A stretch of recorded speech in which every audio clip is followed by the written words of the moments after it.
Now in its 9th year, this is GabNet, the Great American Broadcast Network. Talk like you've never heard it before.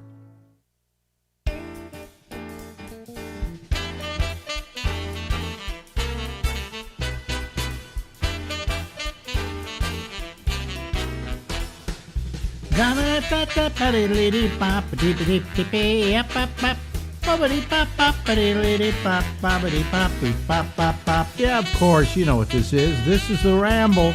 You know who I am. I'm Alex Bennett, and we'll be here until midnight.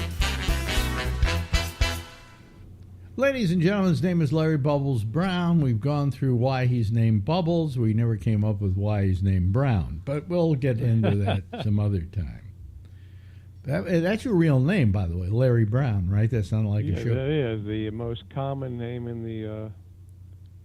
There's a basketball coach. Oh boy, we just lost him.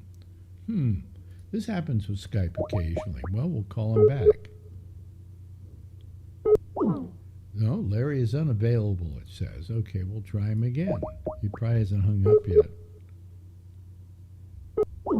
No, Larry is unavailable. Well, we'll just wait a couple of seconds here because he probably is still talking and doesn't realize that we've been hung up on.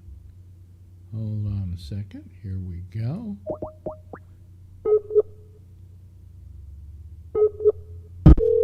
There we go. We got cut off. I know we got cut off. And you probably kept talking, right? For a while, yeah. Yeah, I know, because I kept trying you over and over and over again.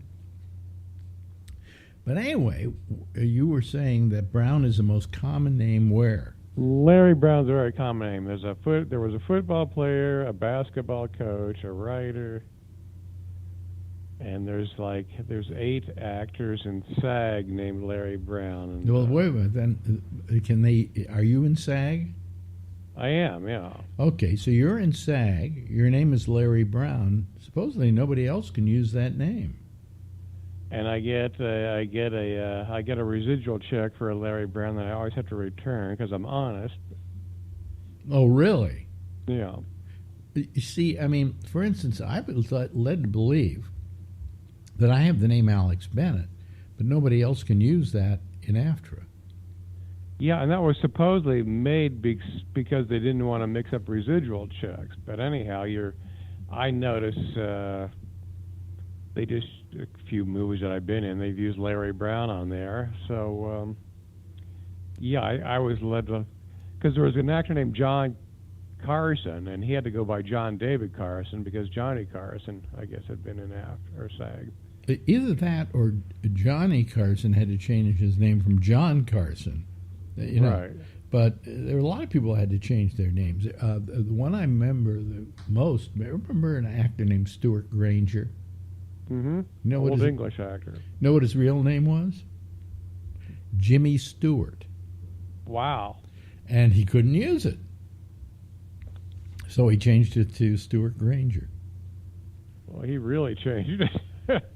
Well, you know, my real name is Tom Cruise, so but I can't use it, unfortunately. No, nobody will ever use my real name, Bennett Schwarzman. You're the only Bennett Schwartzman I've ever known. Yeah.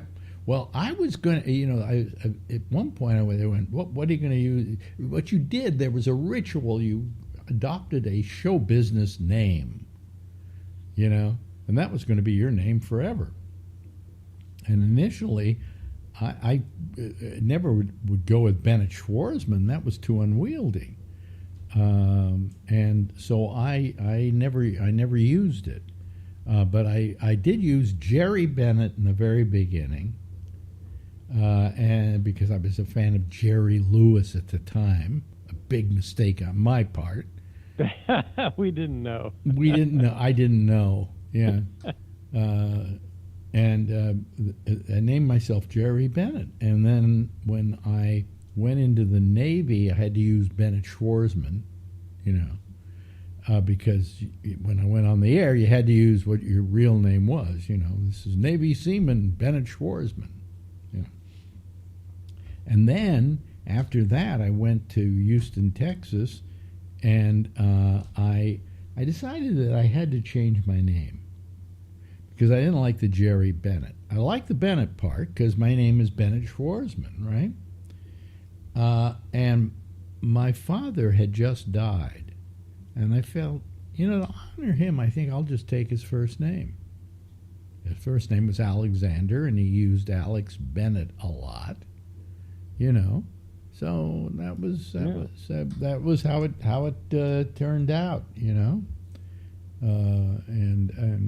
to this day I am Alex Bennett, but I still do all my business under Bennett Schwarzman. Did not know that. Although I can accept checks, okay, under the name Alex Bennett. I'm getting a inheritance of a considerable amount of money, and the name that it was on the will was Alex Bennett. Well, what do? Well, you can send me a check as Alex Bennett, and I just simply will endorse it, Alex Bennett, and then sign it and endorse it as Bennett Schwarzman. And then there's no problem. And why is there no problem? Because I'm not doing it for any reason to defraud somebody. So that's how I solve it. So how long does it take for an inheritance to go through probate? This is, I was talking to somebody the other night. They said it can be months or even a year. This will be, I think, they figure it's going to be okay about maybe December, But, I just wish I had it now because I'd like to pay a lawyer to be a little more aggressive than he is. But, But I get checks all the time under Alex Bennett, and I just endorse it, Alex Bennett. So Alex Bennett endorsed it, all right, and then I endorse it because it was endorsed over to me, and then I put it in the bank. So, but you don't really like that to happen all the time, because it gets to be a pain in the ass. I would think so, yeah. Yeah, because you take it to the bank, they're probably immediately going to think, "Oh, this guy's trying to pull fraud." Yeah, well, I'm not trying to pull a fraud, but when you walk in with the kind of money that'll be on this check, it's they have to do a little bit of checking, But anyway, so it's that's what I do with my name. So you say you've been working a lot lately. Too much, yes. What do you mean? Wait a minute. Too much? Is it too? When you're a comedian, is there such a thing as too much? It just I had to do a little traveling, which I don't like, so it's exhausting. Now, where'd you have to go? I went to the Valley, and then last week I played a great room, Harrah's Tahoe, up at Lake Tahoe. So. Yeah, were you opening or headlining? I was opening for Felipe, but he actually has an opener. I was kind of like in the middle. Oh, so he brought you up anyway? He brought me up, yes. Oh, that's nice. It's very nice. That's a great room because the green room was just pictures of Sinatra and Rickles. How I saw Rickles on that stage years ago. So this is Harrah's in Tahoe. South Lake Tahoe. Yeah. I built. What was the big room there? I think it was the green room, but I can't remember exactly. The big room there at Harrah's is actually called Sammy's room for Sammy Davis. Oh, really? But prior to that, it was Sammy's showroom. But there was it was called something else before that. Yeah, it was. That was, I think, in the 70s they changed it to Sammy's showroom. Because I remember Slayton was playing up there, and we went up because Slayton was getting married up there. And he got married in a sleigh out in the field in the middle of winter. I remember hearing about that. Yeah, we were freezing our ass off. I took a picture I don't have it anymore, but I took a picture of all these people sitting in the sled, all just covered with blankets and things like that. And I titled the picture the what was it, the Donner wedding party. The Donner wedding party. Yeah, it was pretty cold. In fact, it was so cold that my mustache froze from just the steam coming out of my mouth, And he must have got married on Valentine's Day or something. It was the middle of winter. It was like, Jesus. maybe it was December, or maybe, I can't remember. But anyway, so we went up there, and he did his little show, and I think Robin Williams showed up. Oh, wow. And he brought Walter Matthau with him, because they were making that movie together. He was making that movie with Walter Matthau. And I'd never, this Robin I've seen, right? Robin I knew. But bringing Walter Matthau, my God, that was terrific. Matthau, but I don't know great. what they called the room then. I'm trying to remember. Huh. I do remember Cal Neva in the State Line room, in which the State Line went right through the center of the dance floor. And there's actually a line in the swimming pool. And there's a line in the swimming pool, and then it continues into the State Line room. So. It was partially owned by Frank Sinatra until they kicked him out. It wasn't partially. I think it was fully owned by Frank Sinatra until they kicked him out. They made him, I guess because of his alleged connection. Well, what happened was Sam Giancana, who was a big Chicago gangster, came to stay at Cal Neva. And it's against the law in the state of Nevada to have a known gangster stay at your hotel. And so he lost the hotel. He lost Cal Neva, But up until that time, I think Sinatra owned, if he didn't own all of it, he owned a majority. And it was a great place, too, Giancana had that hot girlfriend, I think, that did Kennedy. What was her name? Oh, God. Judith Campbell Exner. Exner. Very good. Thank you.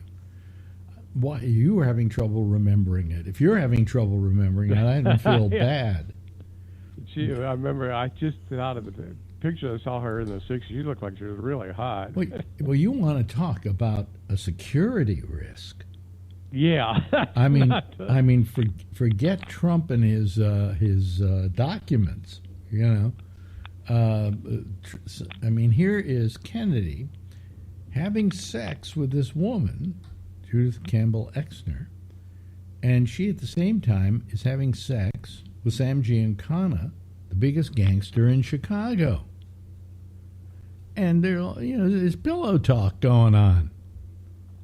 And really, I think it caused a real problem, Yeah, much as I like JFK, that was so reckless.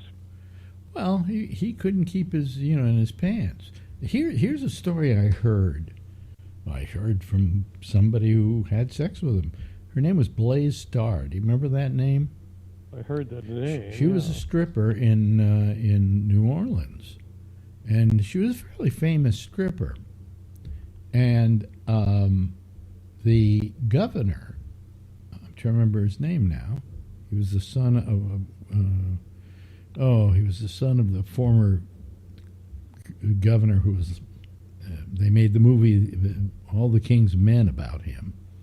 I'm trying to remember the governor's name, and I can't remember it exactly. But anyway, he brought Blaze Starr to the White House to meet with Kennedy. Kind of, I guess, to impress her and whatever, but also to impress Kennedy because he brought her to have sex with Kennedy. And she told me the story that they went into the closet because he had to have sex standing up because he had a bad back. Jesus. And she had to do it standing up. So that was the story I heard. He was a stand-up guy. Yeah.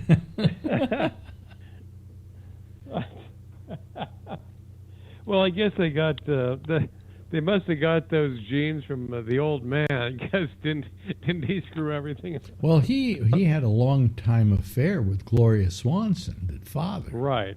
And in fact, he financed her movies, a lot of her movies. So he got into movies by financing her pictures.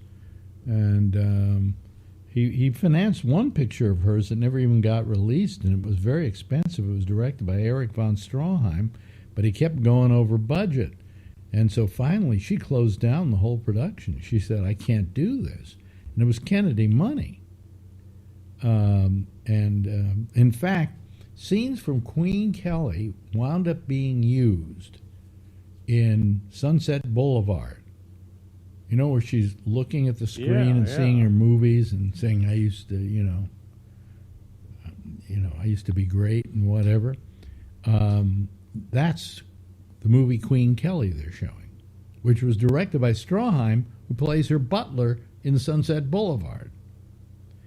And they hated each other after that incident because he kept going over budget and he was a tyrant, and she hated him.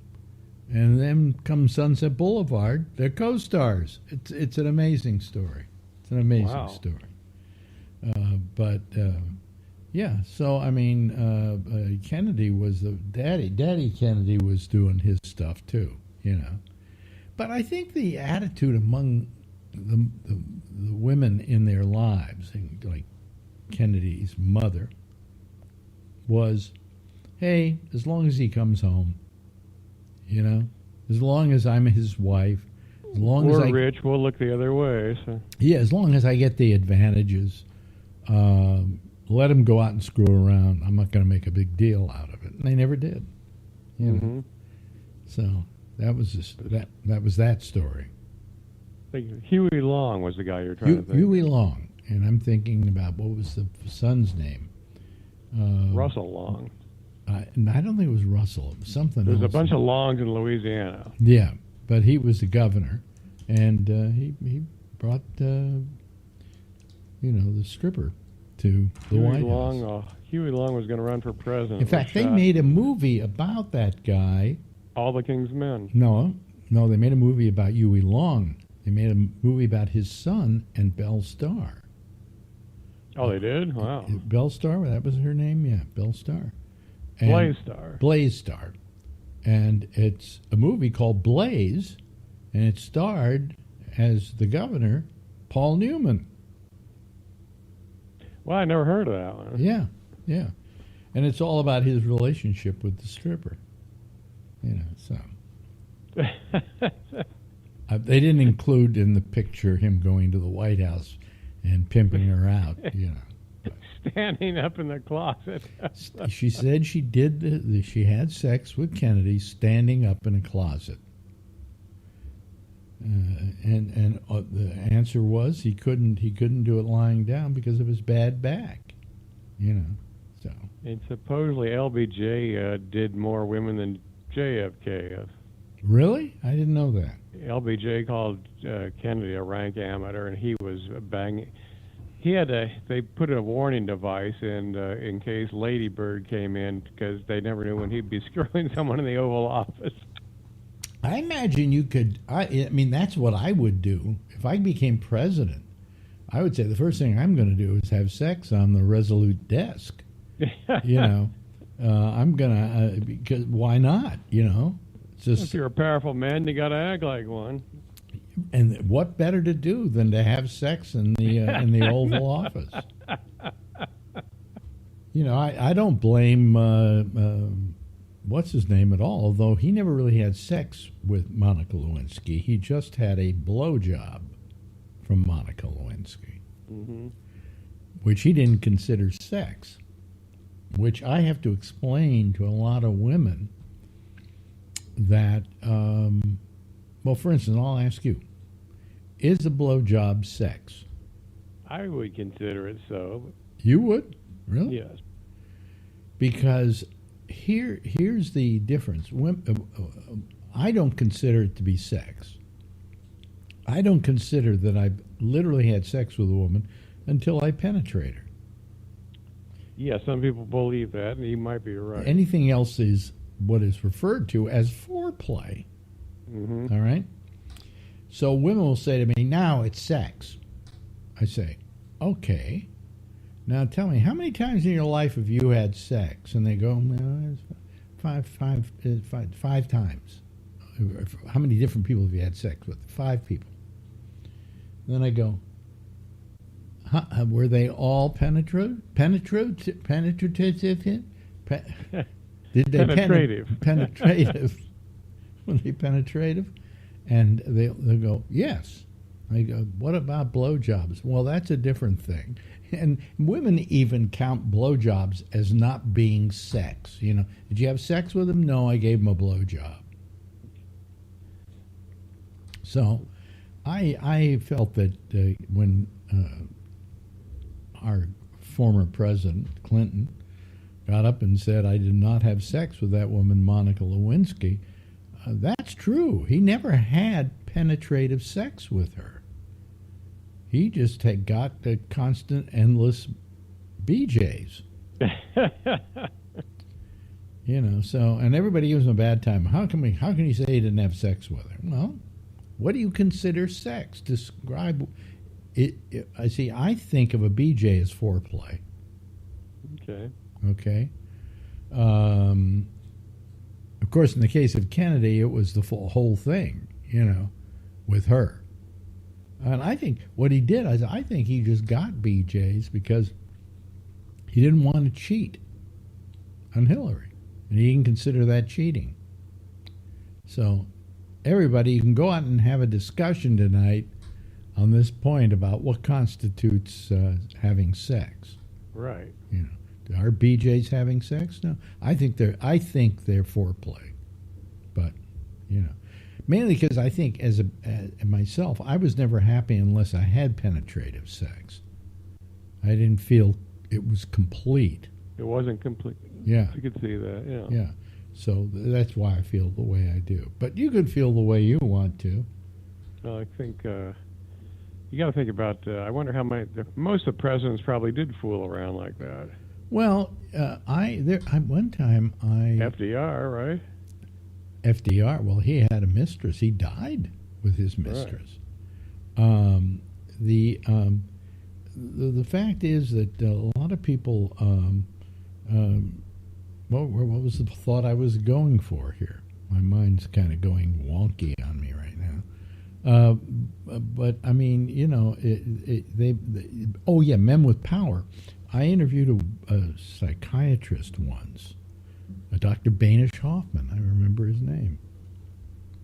And he was doing a speech about, I was in Washington, D.C., and he was giving a speech about people in power who have sex.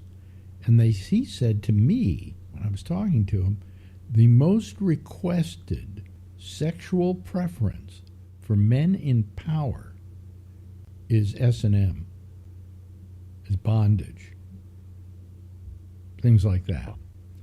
And the reason is because these are people who are in, and he says, this isn't just people who are, you know, in politics. This is also people who run major corporations and are the CEO of a corporation, because all day long they're wielding power, and when they have sex, they don't want to have that power. They want somebody else to have that power. And therefore, the most requested predilection when it came to prostitutes in Washington, D.C. among lawmakers was S&M. Wow. Yeah. So now you know something that most people don't know. Now you know why our country is so well, it explains things, doesn't it? Yeah. You know. I would like to see Trump with a ball gag in his mouth. Jesus. You know, it's ridiculous. It's ridiculous. But it's strange, you know. So, do you have a girlfriend these days at all, Bubs? I never asked you that. No, not looking. Why are you not looking? I don't want one. You don't want one? Oh, okay. No, your age, the sex drive is pretty dead anyway. So well, forget about but you like company. You know. I don't want to spend a lot of time with anyone. So. Well, that's your antisocial nature. Yeah. Yeah. I mean, you probably wouldn't even want to spend time with me. I can only do an hour. You can only do. I'm at my limit. That's your limit. Well, you know, we've come up on that hour. We've got about a minute. Wait a minute. But we've learned a lot about powerful men. Yeah, we have a minute left. So are you enjoying at least your faster non-dial-up that you can do things a lot faster and get your email faster. And Yeah, much easier to get things, that's for sure. yeah, yeah. You'll find in a couple of months, you'll say, how did I ever live without this? Hmm. You know, and you did. But you had to hear, for all those years, you had to hear that horrible dial-up tone, that Yeah. yeah. But now you're in the modern age, Bubs, Yeah. and you can't even figure out. I was in the 90s. Now I'm up to 2010, I think. Anyway, hey, it's always good talking with Always you, good to hear from Bubbles. you, my friend. Yes, ladies and gentlemen, this is a man who is known collectively as Larry Bubbles Brown. Bye-bye, Larry. Bye-bye. Now in its 9th year, this is GabNet, the Great American Broadcast Network. Talk like you've never heard it before. And thank you very much, Larry Bubbles Brown. Always nice to have the Bubs here on our little program as we finish off the week. Had a birthday dinner tonight for Marjorie. Took her out to a restaurant. I haven't gone out to a restaurant in a year. And I think last year when we did this, it was about $50 less, and we ate exactly the same thing we always eat. But things have really gone up. The prices on goods have jumped. And I think it's basically, well, we can talk about this. I think it's basically that we as consumers are being taken advantage of by those who are the providers. But anyway, let's go to our panel here tonight. Wait a minute, okay, there we go. Here they come. Let me see here. We got Josh is here, and I guess Jeff is here, but he's not pushing his button. But there's Josh. Hello, Josh. How are you? Good, thank you. How are you doing? Yeah. What's new in your part of the world? Well, not a whole lot new. Just busy working, busy day. Mm-hmm. Mm-hmm. Other than that, Yeah. nothing particularly new. Yeah. Yeah. No, yeah. How about you, Jeff? Anything? Or did you can hear me, Jeff, right? Can you hear me?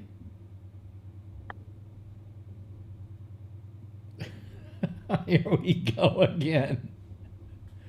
I love Little trouble. yeah, I love Jeff. Can you hear me? Yes, I can. Oh, okay. Yeah, but I've got a little problem here.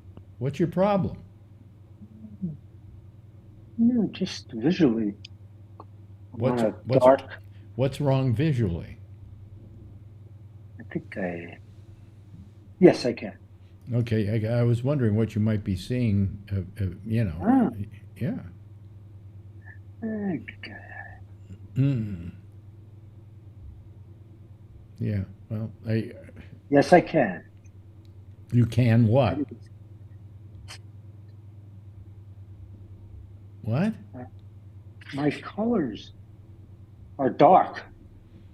Well, I can't do anything about that. So, oh well, well, they're going to figure it out. My colors. I think I'm going to reset it. I will be back. You'll be back. Okay. Yeah. Anyway, Josh, anything in the news that's been floating your boat? Well, I've been listening in and out, as I drive to and from. It's been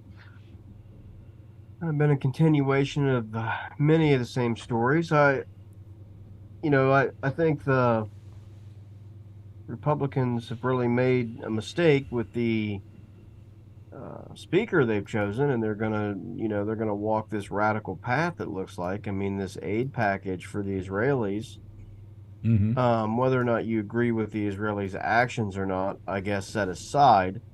But the aid package for them, was one that they demanded. They were only going to do it for the Israelis, and then it had to be paid for, which is relatively bizarre. Nothing for the Ukrainians, nothing for border security, which I thought 5 minutes ago they were in love with, um, etc. It's just this thing for is the Israelis, and in order to pay for it, we're going to slash the IRS budget. I don't Well, understand they've that. I been mean, want I they've been understand why they're doing it because they're, but they've been wanting to radical get the people, IRS but budget for quite a while now, haven't they? well, they've been cutting it for many years, yes, which has Why? What led what to do a lot they of see problems. as being the positive value of that? Well, they don't have nearly the staff they need to enforce tax laws. It's possible to basically file your taxes and say whatever you want, right? And if they don't check you out, you get away Well, with it. what is it? Is it that they just don't want the IRS to check people's money, or especially rich Pretty people's much, money? yeah. Money, because the thing is that Yeah.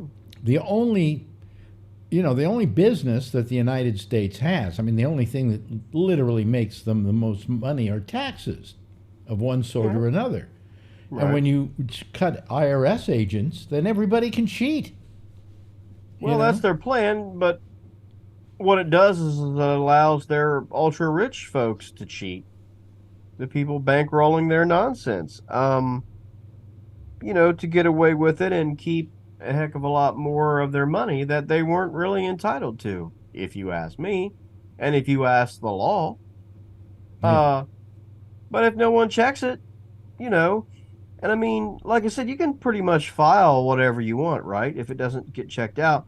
Now, I mean, I don't think it would be wise for a person like me to do something egregious and say, "Oh yeah, yes, I made $12,000 last year, and I don't know anything, and you owe me." I mean, that's probably going to get flagged pretty easily.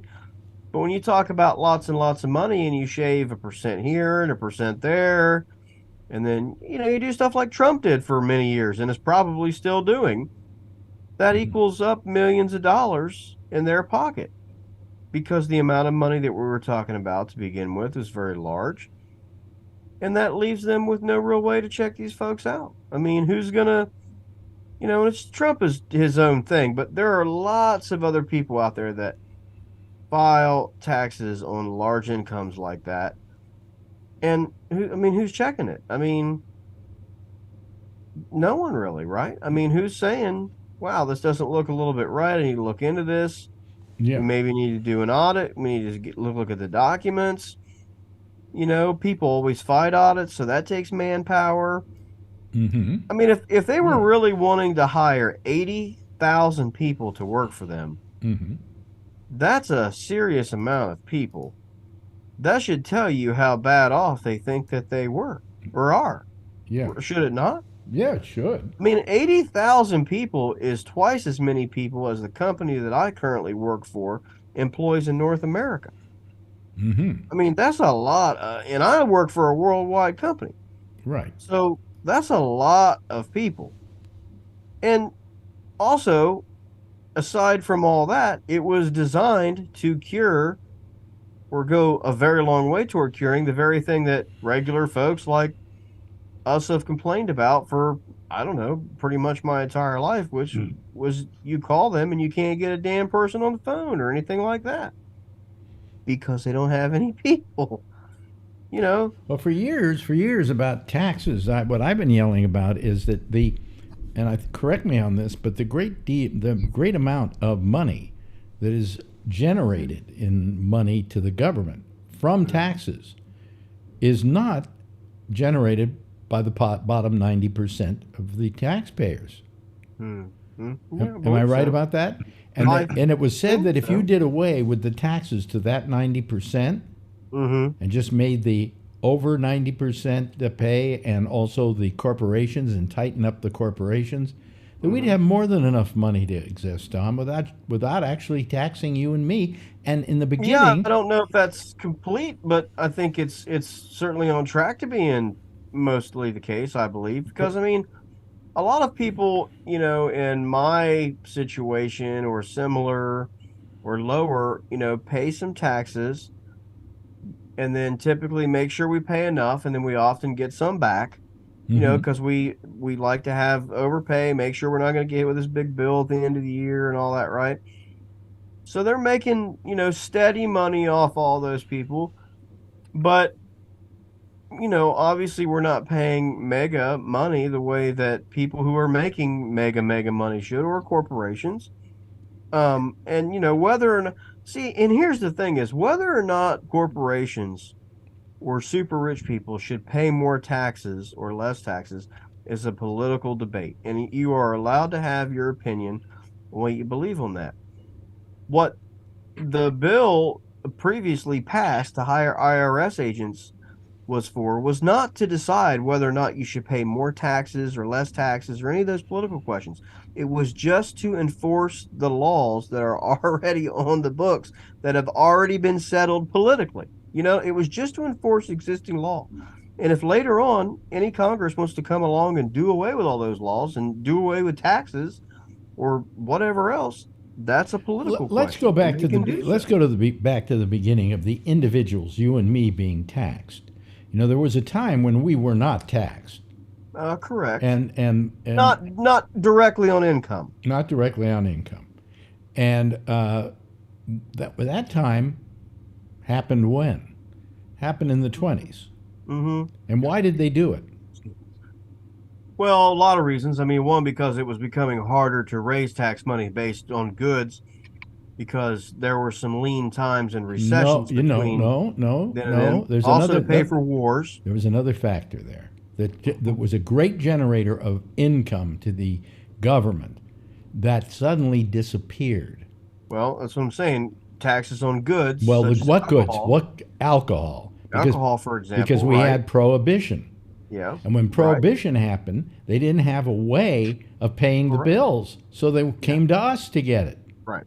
You know, and yeah, I mean that's what I'm saying. When it transitioned from a goods based to a income based, because like you said, many of the goods were harder to tax because people. I think I saw that something like 75% of the taxes the government got, tax money the government got, came from alcohol. That might be right. I mean, I'm not the prohibition expert, but I know that. I am kind of a prohibition expert. I mean, I've read whole books on it and everything. I mean, and they indicated that there were two things that came out of prohibition and caused prohibition. One was taxes, and the other was women's rights. Well, right, yeah. I mean, it was tied together. Yeah, and you know, basically. But I know that the alcohol consumption, for as much as we think that we have it today, the consumption at that time was incredible, much more common amongst the general population than it is now. Oh, you go to a person's house, and outside they'd have a hard cider barrel. Yeah. You know, I mean, the drinking among the population, and that doesn't mean everyone was drunk or all the time or anything like that, but many people, I mean, the vast majority had daily alcohol consumption. Yeah. Now, like you said, it doesn't mean they drank 50 beers every night, but you know, well, I maintain a lot of people had that drink when they got home each night. Right? I maintain that as horrible an idea as prohibition was, the fact was that after prohibition, Americans were drinking less, even when booze came back. Even when booze came back, and the only reason is they got used to living without it. Yeah, right. A lot of people did. Yeah, and maybe that was a good idea because the women's rights movement was aligned with the prohibition movement because women were bothered by the fact that their husbands would go out, get drunk, come home drunk, and beat the crap out of them. Yeah, I mean they were, and these activities often went in conjunction with other activities like gambling, and you know things like that. I mean, they were wasting the family money, right? I mean, and being jerk offs in the process. So it absolutely drove a lot of it. But all those factors combined for an amendment to tax income. Hey, I have somebody staying with me here, and he mentioned to me something that was kind of interesting when we got into a discussion, and this happens to deal with what's going on in Israel right now. He said, you know, in all the times that there have been all these conflagrations in the Mideast with these various and sundry people. Ray, are you there? Is that Ray? It may not be Ray. Oh, it is Ray. Okay. The conflagration in the Mideast, which is, you know, Israel, Hamas, and forget Hamas, Israel and the Arab nations, all the problems that has caused. What was the root cause of it? Whose original fault was it that they created this rather caustic situation? It was an organization called the United Nations. Who has been absolutely quiet in this whole thing is the United Nations. They haven't said, hey, Israel, lighten up, you know, or Hamas, stop it, or Palestine, do something about it. They're not doing anything. And they're the people who are the root cause of this whole problem to begin with. Because in 1948, they said, oh, okay, Israel belongs to the Jews. Or not to the Jews, but to what became Israelis. You know, so I thought that was a good idea. Yeah, I mean, I'm not a big believer in the United Nations, period. I really never have been. I mean, they have some purpose, but I often think, you know, whatever, it's elitist or whatever, but when America sets its foreign policy and the UN objects, I just, okay. Yeah. You know, I mean, sure, you know, maybe we won't renew your lease in that fancy building you got in New York or whatever, you know, who cares, you know? Yeah, but we could turn them into condos. Yeah, right. Yeah, I mean, you know, we'd probably make a lot of money off that. Yeah, I mean, yeah. You know. So. But I mean, they are the root cause of this situation. And they have not said a word. They have not acted in this situation, and I think they have a responsibility. Yeah, I mean, I haven't heard a lot from them, right? I mean, either way, you know, like you said, I guess. I mean, I guess I'm not reading news constantly all day, so maybe there's been some things or whatever, but I mean, I haven't heard much either way. They seem to be confused about what they should do or what they want to do, or maybe they just don't care. I'm not sure, but they don't seem as helpful. Well, I think Biden, this situation as they might some others. Biden, I think took a rather gutsy move in saying that, and he sent Blinken over to talk to Netanyahu about this, that the Israelis should hit pause and let humanitarian efforts take place before they decide to do anything else. And that's, you know, that was pretty gutsy on his part, especially in an election year. Yeah, I mean, it's a slight deviation from his stance, but it's not, you know, completely unexpected, and it still allows him to maintain his original position. So it's a bit of a hedge, but a very minor one, you know, if you will. But it's better than, you know, when you turn on your TV set and you see the statistics, 3,500 children dead in Gaza. Just that's children alone. About 10,000 people in all. And the amount of, I said this last night and the night before, the amount of Hamas members that have been killed, and Netanyahu is bragging about this, is 12. Is it 12? Yeah, 12 members of Hamas. And you begin to say, and he's going to up the number if he can, right? But you say, wait a minute, 10,000 people dead, 12 members of Hamas killed? Isn't that a little disproportionate? I have no idea where those numbers come from. Well, those numbers, the 12 is coming. The 12 is coming from Netanyahu. The 10,000 is coming from not Hamas but the Israelis. I mean, I don't know if he means 12 senior leaders or. I mean, I don't know. I mean, I'm not saying either way. I mean, I'm saying I don't know if. Yeah, but I mean, it's just it's a horrible, god awful war over there. I mean, this thing is terrible.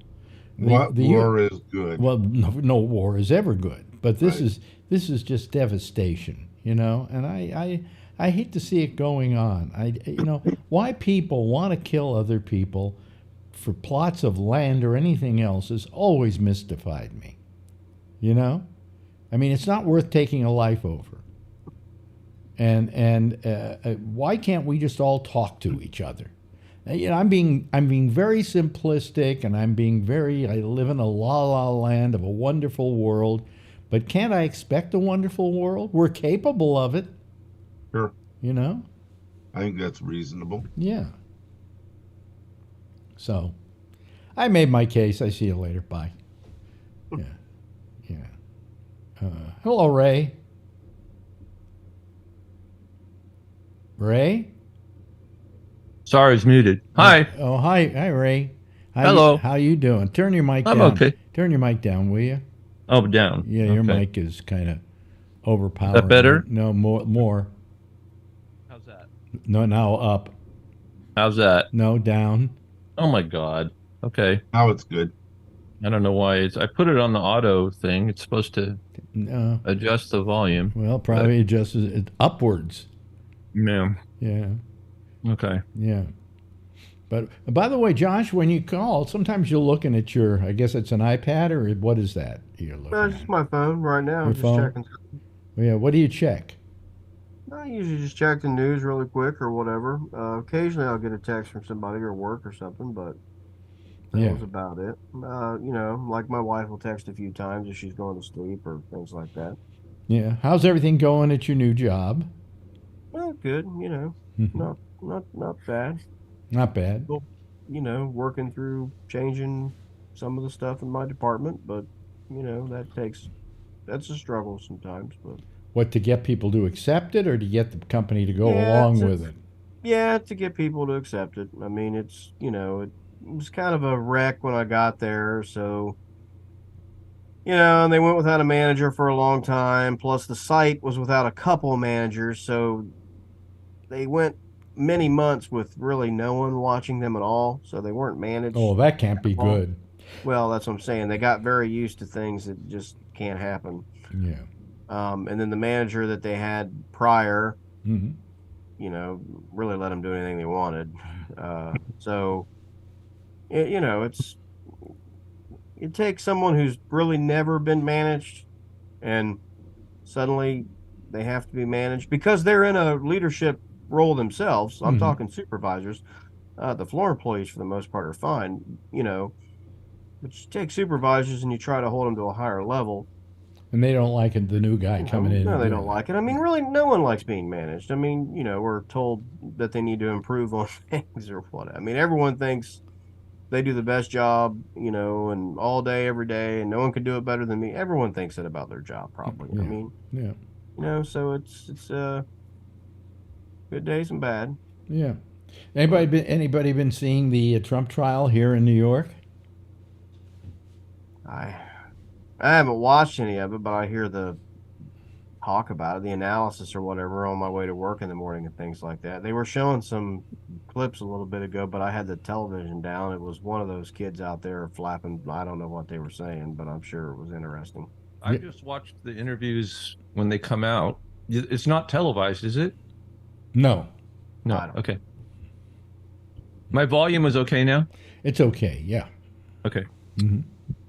I mean, on Wednesday night, I did happen to be working on something, and I turned the television on. I didn't even know this was going to happen before, but I did turn the television on Wednesday night to C-SPAN on Senate, and I did hear them arguing all night, trying to get these military leaders confirmed, arguing with, dipshit Tuberville.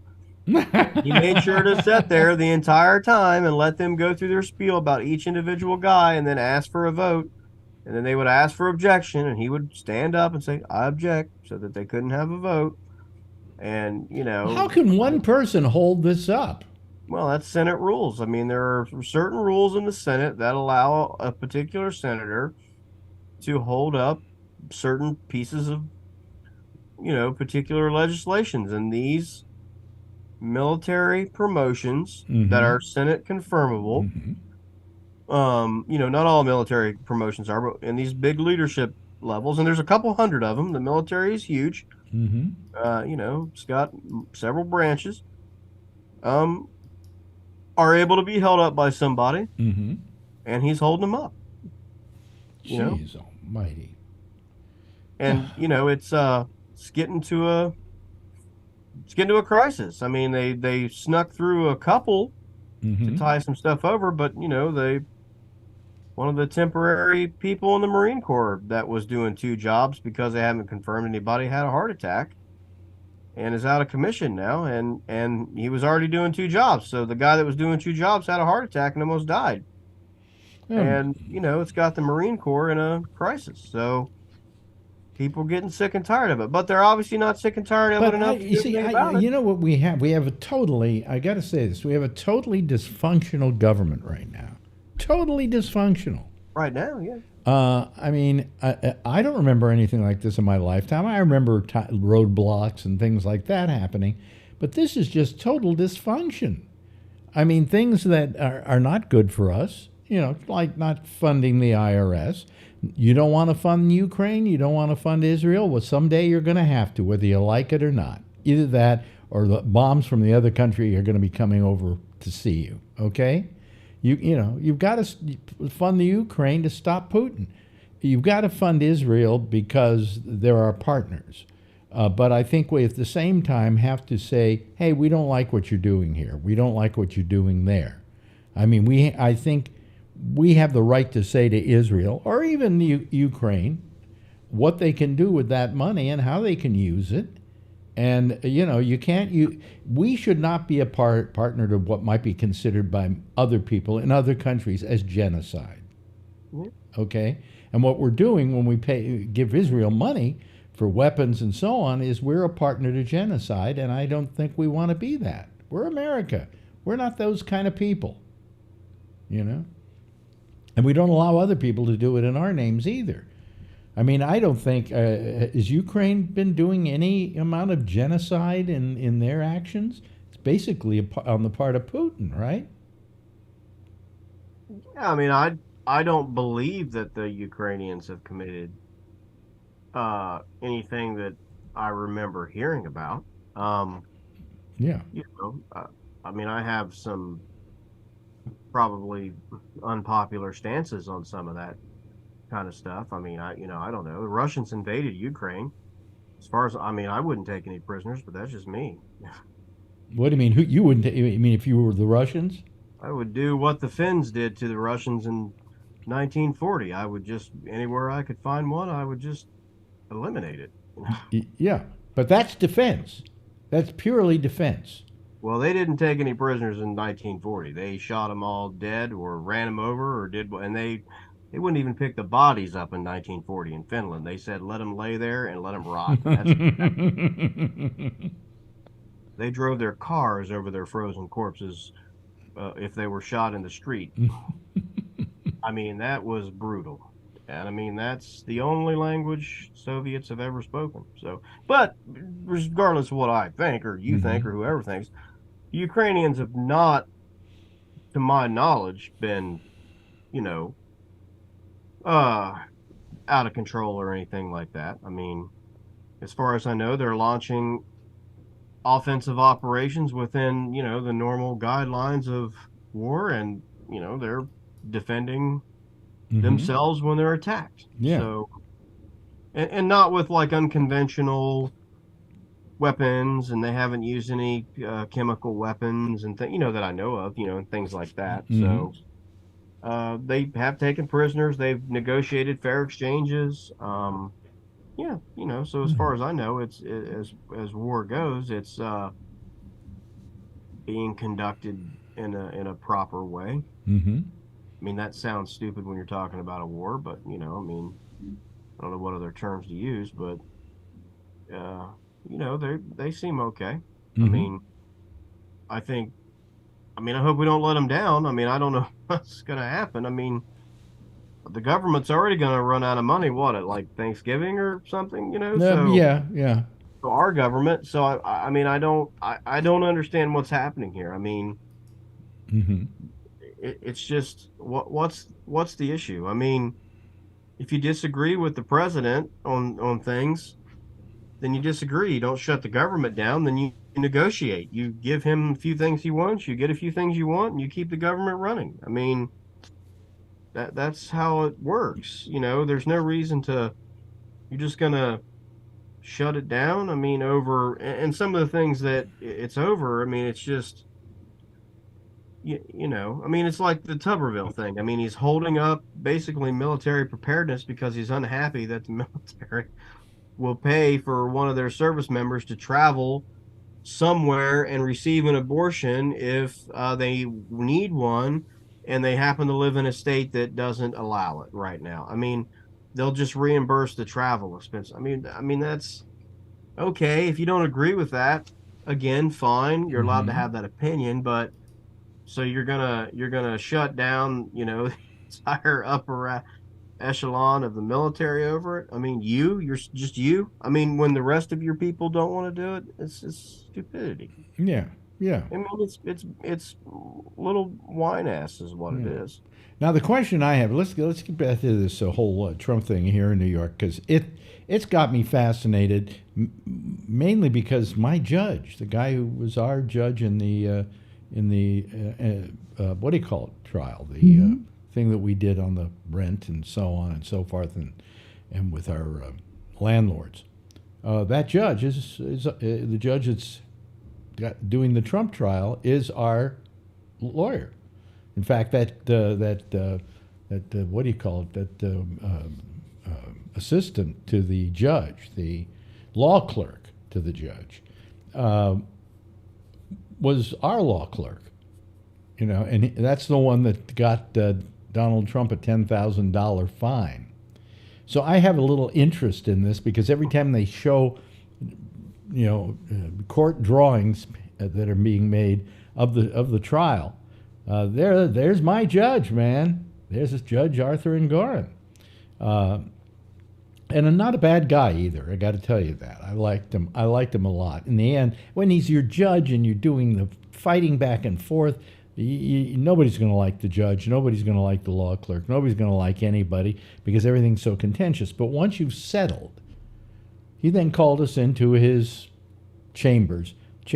I always thought judges' chambers had, you know, law books lining the walls, you know, the big wooden no, degree on the wall. It was like an ante room or something. Where Really? I'm surprised they didn't have a urinal in there. Okay, I mean, but he called us in, and she was there too, and they just both congratulated us for having settled the whole case and how happy they were for us, and they really liked us, and they felt we were good defendants in this case, and they were just very nice.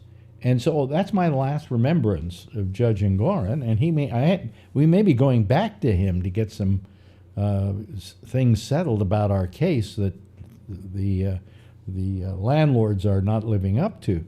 But I mean, but he's also, and I found this out dealing with him, is a no-nonsense judge. He wouldn't take crap from anybody, and that's exactly what's happening in the Trump thing. He's not taking this sideshow that Trump is trying to put on, and he's not letting him get away with it either. And if Trump thinks this is going to help his case, forget it. It's not. You're setting yourself up to lose. And I think he has, you know, there are all these other cases against him, but I think this is the one that truly can bring him down, because this is the one that shows the emperor has no clothes. You know, this shows that this guy isn't a billionaire, has been faking it for years, has been a fraudster for years, and he has been perpetrating a fraud against not only the people of New York, but against, in general, the people of the United States who believe these lies he's been saying about himself all these years. Do you think, Josh and everybody else here, that this case may bring him down worse than any of the others?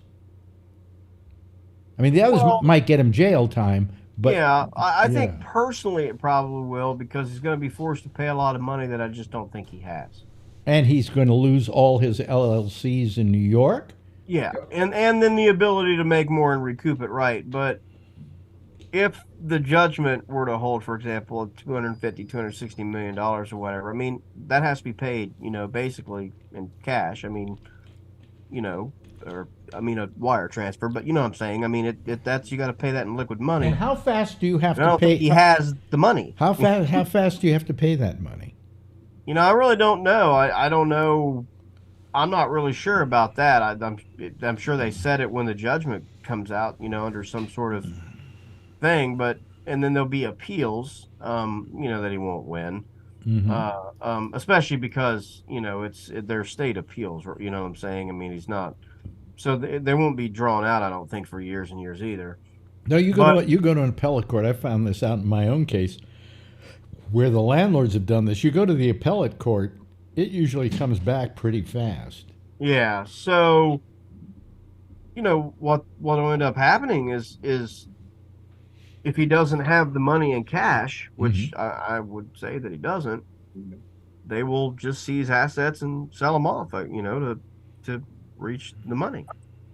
And I'm not positive, but I'm pretty sure they can seize assets outside of New York that are personally owned by him. I mean, I don't think the assets they're seizing have to be in New York, but I'm not positive, but I don't think so. So, they could take whatever assets they need to sell off. And, some of the stuff that he owns, bring a lot of money, but not, for example, the golf course that he owns in New Jersey. I mean, I can't, if it were up for sale when he was getting fair market value, I mean, I can't imagine that it sells for more than, $15 million or $20 million or something. I mean, how about Trump Tower? How much is Trump Tower worth?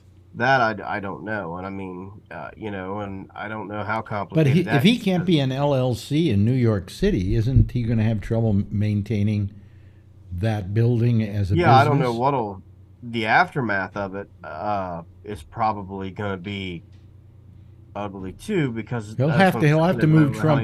He'll have to move Trump Tower to New Jersey. Yeah, I mean, it's but I don't think he has money. I mean, personally, I mean, most of his money was basically just, assets and the belief that he had money. And I mean, that's why they got all these loans all the time. I mean, they were constantly getting loans to operate, which isn't based on lies. Well, that's part of what they're saying is the case. Well, right. Yeah. Yeah. I mean, that's, I mean, companies do take out loans, but he seemed to take a lot of them out, I mean, and they seem to be frequent, and he seemed to have to lie in order to get them, which is not good. I mean, companies do take out loans, but like I said, I don't always think that it's good when they do. I mean, I work for a company that hasn't taken out any loans that I've been able to figure out when I researched them. They operate off their cash flow.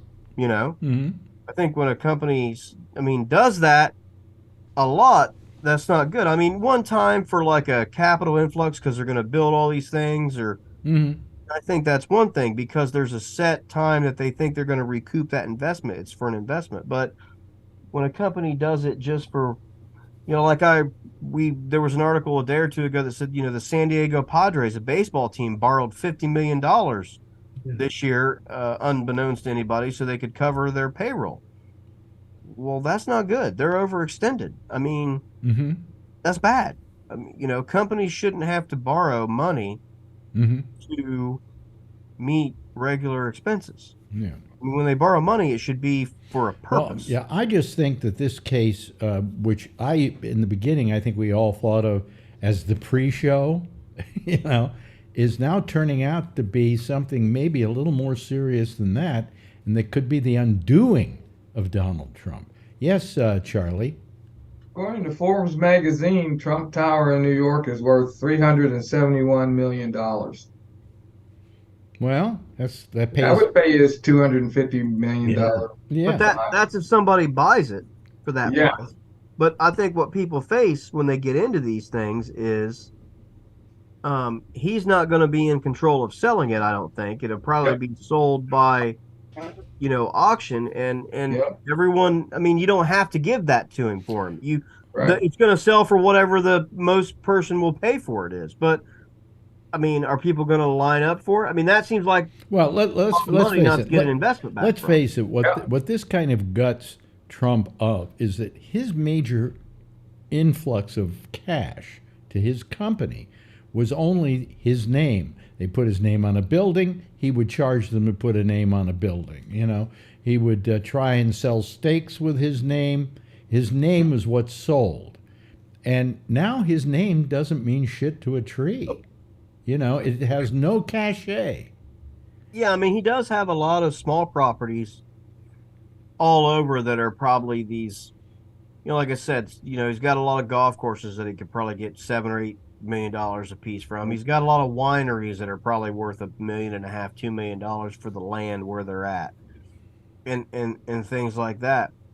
So he may lose a lot of assets. I don't know. And like I said, I'm also not sure how. But he's lost New York the State main thing works. He's lost the main source of his income, and that's his name.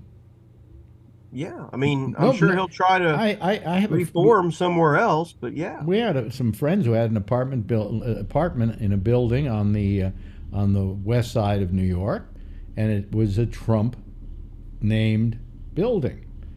Well, they went up and paid somebody to take the Trump sign down because they had condos in this place, and if they wanted to sell those condos, it was lowering their property value. I mean, despite the fact that he was charging exorbitant prices and ripping the government off, I believe he lost that hotel that he had in Washington, D.C., right? He sure did. He sold it. I remember... Or it's up for sale, one or the other. Yeah, I remember seeing it a few times because when you visit D.C. on the Metro line, the stop, one of the stops you get off at is Federal Plaza, and when you come up to the top of Federal Plaza and you walk right out, you're looking right at that hotel. So I've walked by it many times, and I don't think he has it anymore, right? No. I think either that or it's for sale, one or the other. But I thought it was sold, but Tony, that didn't last long. Funny you mentioned Trump's name. My brother took me and my sister and my niece out to dinner in the Village tonight, right? So Alex, we went to an Italian restaurant. I won't say the name, but I can message to you offline. So we said, let's see what the menu looks like before we go in. And right on the top of the menu, it says, Donald Trump said this was the worst place to eat. So one of the guys walks in and says, this has got the best food in the city. So it's almost like they had it right on the menu. Like they were so proud of it to say. We went in, it was excellent. And I was laughing when I looked at the menu. Do you think that was a joke on the part of the restaurant? Yeah, they were proud that he said that. I was like, no, but maybe he didn't say it. Maybe that was just a joke. I was going to ask you, I wonder if it's true, Alex. Well, I would eat because I can give you the name. Maybe you might know. I won't say it on the air. Well, tell me what the restaurant is. It was the Waverly. It was Waverly. I think I know where that is. Yeah. Yeah, it's in a nice spot too. Because we went to pick up something for my niece, and we didn't know where to eat. So my brother says, the lady says that Waverly is really a nice place if you want food. So we found it, and then we were looking at the menu. So we'll go in here and eat before we go home. Yeah, they have a good reputation. Yeah, I mean, and it was right on the top of the menu when we were looking at it. I was laughing. My brother's like, we're definitely eating here. So I was like, all right. Yeah. Oh, that's good. It was good. I liked it. I had bolognese. I loved it. I loved the sauce. Yeah. I was going to try to make it over the weekend. My sister got me we kind of like a recipe on the food now. Yeah. So I think I can make this. I can get nutmeg tomorrow. But his ship is sinking, right? I mean, and it's hard to salvage a sinking ship. Mm-hmm. I mean, I'm not saying it can't be done, but it usually doesn't work out well. So. Yep. I mean, and then I heard a few, that his kids during their testimony, got some attitudes and things. None of them helped themselves out, right? I mean, we all knew that was coming, and I mean, Ivanka didn't want to testify next week because her kids were in school.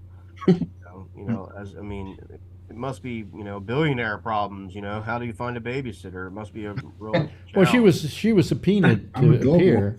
Right. But she asked for a delay because it was a school week for her kids. Because so this is the part of the trial Yeah. that is the prosecutor's part of the trial. Yeah, right. And it's wrapping up after they're through. So, Yeah. I mean, if it wraps up before she, and she can't go there, then they're not going to be able to, Well, she's scheduled to testify like Tuesday or something, I believe. Yeah, I think it ends Wednesday, Josh. They were saying on the news. I was Yeah, listening. maybe that's Tuesday, no, the day Monday, that- Monday and Tuesday is Donald. Okay. Oh, it is Donald. He's coming. Okay. Yeah, I'm gonna- that's going to Just wasted it. Yeah, that's going to be a comedy show. Apparently asked for an extension a few times. It was denied. But her reasoning apparently was because it was a school week for her kids. So, I mean, it's just. I can't help, as I say, I know the judge, okay? Uh-huh. And I can't help but think that this guy, that Judge Engoron, Arthur Engoron, Justice Engoron, isn't having the time of his life. Well, I would imagine. Every time you see him, there's a smile on his face, I mean, to begin with, this is the most publicity this guy's ever going to get in his life, okay? But it's also just his chance to lay it to somebody who's been so outrageous in New York City for years. Huh?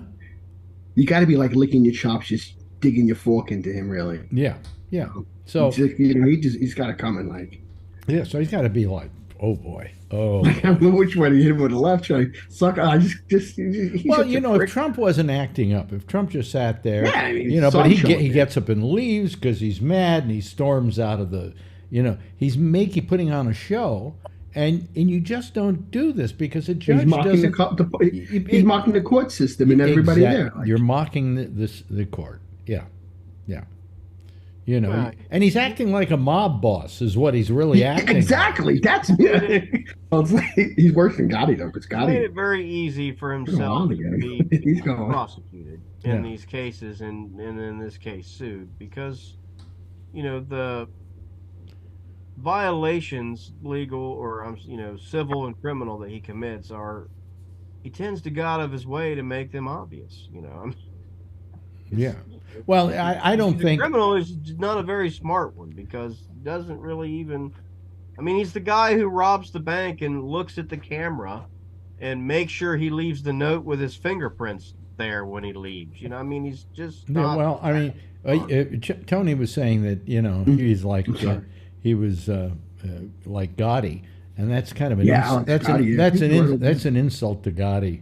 Yeah, exactly. He's right on the Grand Avenue. I told Jackie by my house. Complex about himself that he's, yeah, I mean, right. I mean, at least Gotti took people out to lunch. I don't know, I mean, Gotti, all you knew about Gotti is he was a cold-blooded killer. Oh yeah, but Trump is trying to kill democracy. So I mean, what's worse? It's really. I used to laugh when the New Yorkers used to say. They used to show the news with Gotti and the old clips. I'm watching the old clips on YouTube, and he used to throw like a party every year, like outside for the people. And they say, "We love John Gotti. Yeah, you love him as long as you're not muscling on any of his business." The guy's a killer, but they like revered this guy. Oh yeah, they were. Yeah, he was looked upon as a kind of folk hero of sorts. Yeah, like even me and Chuck used to talk about him, Alex. They loved this guy. Like, I never understood the love affair. What is it, a love affair with a mobster? You think Al Capone was I think that? part of that has to do, it's cultural, and I think it has to do with the community that he lives in and that he protects. Okay. Because you go down there and you tell people, what do you think of John Gotti? And you say, well, I don't know whether he's good or bad, but all I know is they're not robbing cars in my neighborhood. Yes, that's what they used to always say. Yes. Yeah. That wouldn't go by here. When he was here, you wouldn't have any of that. Yeah. It was safer, they said here. Yeah, you're right. Yeah. So, I mean, that's why he was appreciated and I won't say liked is not the term really. Yeah, that's kind of extreme. Yeah. But I mean, he was. But by the way, in case you're interested, on Netflix, there's it's good. I didn't see it yet. 3-part documentary on Gotti, and it's very, very good. I'm gonna have to watch it. I know it's up there because it goes through that whole thing about him and the fact that people looked upon him kind of as a hero. When he was on trial, there were people outside saying, "Free Gotti." Yeah. Alex, he was laid out, Gotti, at the same funeral parlor as my mom, Papa Vero's. And when he was laid out, it's 3 blocks from my house. I close the Shecky. I'll never forget that day. I walked over there. You couldn't get near because the news was there. They had all cops across the street. There was a line around the block just to get in to see this guy. And all you saw was the photographers and the cops taking photos of everybody going in and coming out. Well, half of them that went to the funeral parlor went there to make sure he was dead. Yeah, you got to still pay though. You got to pay the fee. Yeah, yeah. I was wild over here. Yeah, but I mean, it's just and what it just is so insane to me is that the more this crap happens to him, the higher his ratings go. You think it's that high, Alex? I was going to ask you guys that. Do you think it's that? You really? I mean, well, it's going to be interesting because I think Josh would agree with me on this. There's a large difference between people who say they're going to vote for Donald Trump and the people who will, in reality, not vote for Donald Trump. I don't think that these people necessarily will wind up voting for Donald Trump. I think when they get into that voting booth and they say, this guy's got so much baggage, they're going to take that into consideration. But asked by a news person or a pollster, of course, you can say anything you want to say, Yeah, I mean, we've certainly learned that stuff is, not as trustworthy as we had always believed or the media would have had us believe. And there is still a long way to go. I mean, there's, a year, right? Right. I mean, he's got 4 trials or however many of them they can get started between now and then. Like we've talked about before, where bad shit about him is going to come out day after day after day. Right. And there is this growing coalition of never again Trump people, like the No Labels organization, who now swear that they're going to put into place their plans to ensure that he doesn't get reelected by running people as a third party only in important states, running them as independents but as Republicans, to give Republicans in those states someone they can vote for who is not Trump, so that they don't feel like they have to vote for Biden, because they won't. Mm-hmm. And they don't need these people to get much. They just need them to get 1.5% or 2 or 3% of the vote in that state, and that will be enough to give that particular state to Biden. So these folks are talking about running in Utah, or like Nevada, for example, or Utah, Wisconsin. They're talking about in Wisconsin running Paul Ryan for president. He's not going to get elected president. He's not really going to campaign for president. He's just going to allow his name to be put on the ballot in Wisconsin, and it's going to allow people like Patrick to roll in there and say, I'm not voting for Trump, I'm not voting for Biden, but hey, look, I like Paul Ryan, he's on the ballot, I'm going to vote for him. And enough people do that, instead of it being 50-50, it's going to be, Biden 48, Trump 46, and this guy 4%, or what, what I'm saying? Yeah, let me ask you, though. What do you think, where the Biden campaign is concerned, how do you think the RFK Jr. factor is going to play out? I mean, the data is showing that it hurts Trump worse than it hurts Biden. Really? Yes. It's showing that the vast majority of the people that are claiming they would like to vote for RFK Jr. Are people that were originally going to vote for Trump. That's good news. Yes, that there are also people not objecting to him being on the ballot in certain states. Yeah, but I mean, that's their plan, is to go to some of these. Well, one of the current fights going on right now is to get Trump delisted in, I think it's Colorado. Oh, in Colorado, I was reading. Yeah, I mean they're going through their democratic process there, at least. So, I mean, we only have a few minutes left here, but constitutionally, how does that stand? In other words, you're accusing Donald Trump of aiding and abetting a insurrection. And according to the 14th Amendment, I think Section 3 or something like that, you're not anybody who does that is not allowed to run for president. Yeah, I mean, but he hasn't been found guilty of that yet. Right, but that's also speaking to a federal level. Colorado is trying to basically just impose that within their own state on their own ballot, which I believe, would have a right to do. I mean, the states do run their own elections as long as they don't violate federal law. So it does get a little bit tricky, and it takes a lot of sorting out. But, I mean, at least they are going through a democratic process on it, and it's not, just an executive order by a governor or something like that. I don't think anyone wants that. But, yeah, but, like I said, there is this Lincoln Project, no labels, people teaming up and saying, fine, let him be the nominee. And then we're gonna find a way to make sure that he doesn't win. And we're gonna go to 6 or 8 states. Did you ever think American politics would get this strange? Well, I mean, I'm never surprised because I've read it all in a way. I mean, we've been really low before, come back, I mean, but we are at a bad spot. I mean, we're in a terrible spot. There's no doubt, Yeah. I mean, I don't mind the disagreement. I just don't, I mind the nonsense that goes along with the disagreement now. Yeah. And we've had that. I mean, we've had it before. I mean, we've had violence attached to it before. So, but I think we should be past that by now. But we're not. Yeah. Yeah. We're absolutely not. Yeah. We should be, but we're not. Charlene hasn't said anything tonight. Alex? Yes. I was going to say, I heard you say New Jersey 3 times tonight, so I popped in. Oh, okay. Yeah. She's our official delegate from New Jersey. And let's look at Charlie's shirt tonight. My favorite childhood memory is my back not hurting. I think that's, I would agree with that. Only in my case would be my knee. Okay. Oh, well, but my knee too. Oh, your knee too? Yeah. Oh boy, we're just a mess, aren't we? Yeah. Yeah.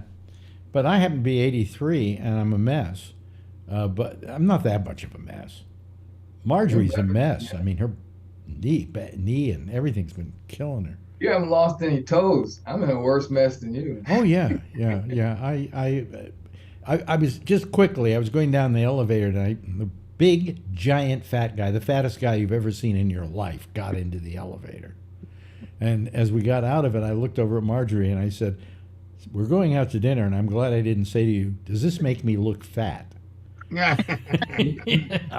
Anyway, let me start the music here and say good night to all of you. Thank you, Josh. Really appreciate it. Thank you, Alan. You were a little quiet tonight, but joining. It was interesting listening. So yeah. Well, I mean, we like having you here. Okay. We love having Jeff here. Jeff never says anything, so but we love having him here. And Mike Wallace, Charlie Wallace, thank you so much for joining us. And Tony, yeah, you were piping up a little bit tonight. Yeah. And Charlene, go to sleep. It's getting late. Okay. Anyway, everybody, give a big wave goodbye, and I'll give a big wave goodbye at you. Okay. There they go. That's our citizen panel for tonight. Okay. And they can be back again next week. There will be another citizens panel right after this as Jack Bishop takes the helm of GabNet, and he'll be taking your calls on Skype at GabNet Live. I'm Alex Bennett. I will be seeing you again on Monday for the pop-up show on Facebook, and then again next Wednesday, same time, same station in life. And in the meantime, if you see her, tell her I love her, okay? Good night, everybody.